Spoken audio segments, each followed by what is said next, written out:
They told us cartoons were innocent. Bright colors, funny voices, laughter before bed. But behind that laughter, something darker was hiding. Every world we loved, SpongeBob, Courage, Tom and Jerry, was born from pain. And once you see it, you'll never look at your childhood the same again. You think you know these stories, but every cartoon carries a secret buried deep in its universe. They weren't mistakes, they were warnings. Welcome to the truth your childhood wasn't ready for. It all started in a real place. Bikini Atoll, a paradise turned to ash.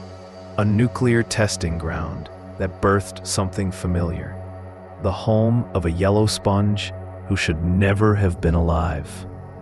Between 1946 and 1958, 67 nuclear bombs detonated across the Marshall Islands. Radiation turned coral reefs into graveyards. And deep below, something began to mutate. SpongeBob, Patrick, and Squidward. Not born, but created. Why does SpongeBob laugh like that? Because it's not joy, it's static. The echo of a world burned by radiation. The creators knew. That's why every explosion in the show mimics a nuclear blast. The real Bikini Islanders were never allowed to return home. Their paradise poisoned forever. Maybe SpongeBob's world is their echo, their memory haunting the sea. The laughter, a desperate way to forget. Some say Bikini Bottom was never a town. It was a lab. The Krabby Patty formula, not food, it's chemistry. Plankton, crabs, and sandy, experiments of survival. The writers confirmed one thing. The surface world is dead. Humanity vanished, leaving only the ocean's mistakes behind. And that's where SpongeBob laughs forever. They told us Courage lived in the middle of nowhere. But nowhere was never a place. It was a state of mind, isolation after the end of the world. Every monster, every voice, were fragments of his trauma. They were never his owners. They were ghosts. Familiar, kind, cruel, the last people he ever remembered. And Courage's job wasn't protection. It was penance. Every episode begins the same. A knock, a scream, a nightmare reborn. But that door never leads outside, because there is no outside left.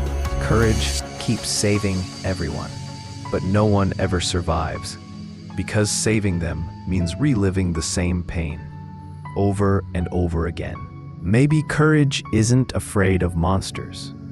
He's afraid of being alone, because deep down, he already is. Why are all Scooby-Doo's stories set in abandoned places? Factories, mines, empty amusement parks? Because they exist after an economic collapse. The monsters aren't ghosts, they're survivors. Fred, Velma, Daphne, Shaggy, not teens. They're part of a secret government cleanup. Unmasking people isn't justice, it's control. And Scooby was never a normal dog. He's an experiment too. Language chip implanted for testing. The show, just a cover-up. Each case they solve ends the same. A man in pain pretending to be a monster, because pretending was the only way left to survive. The truth is, the monsters weren't the ones wearing masks. It was us. Tom and Jerry, a comedy we all love, but their story never changes. No beginning, no end, because they're trapped in purgatory, a punishment for cruelty. Their suffering isn't for fun. It's payment. Every fall, every scream, every hit, a sin repaid in laughter. Remember the episode where they sit on the tracks, waiting for the train? That wasn't a gag. That was the truth slipping out. William Hanna once said, "Comedy is tragedy in disguise." Maybe he meant Tom and Jerry, a loop of punishment disguised as fun. If you ever stop laughing and really listen, you can hear it. The silence between screams. That's the sound of eternity. And when the next episode begins, they're back again. because purgatory has no off switch.